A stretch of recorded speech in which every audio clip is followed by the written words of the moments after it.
Gittikten sonra akşam gelmedi.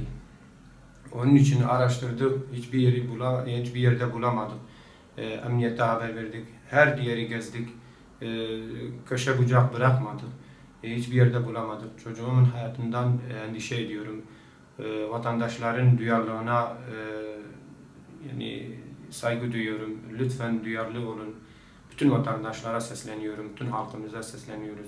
Yani bu herkesin başına gelebilecek bir durumdur.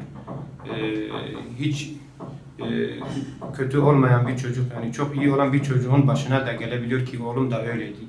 Yani bundan yani hiç yani beklemediğim bir şeydi bu.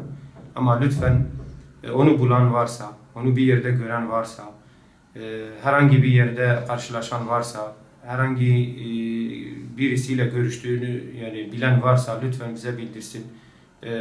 Telefonumuza bildirsinler ya da yerini bilen varsa olabilir, yani bilmiyorsanız telefonu acilen 155'e de bildirebilirsiniz. Saat 1:30 sıralarında okuldan bir arkadaşıyla okuldan beraber çıkmışlar ve internet kafeye gitmişler.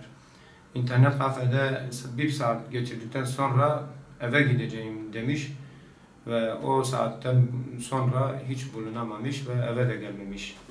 Allah bir daha hiç kimsenin çocuğunun başına getirmesin. Varsa hiç endişeye kapılma, lütfen eve gel. Seni çok merak ediyoruz. Yani sen gelmesen biz ölüyüz. Eğer gelirsen bize hayat vereceksin. Çünkü sen bizim hayatımızsın. Onun için sende yani herhangi bir endişe olmasın. Seni çok seviyoruz. Evine gel lütfen. Teşekkür ederim.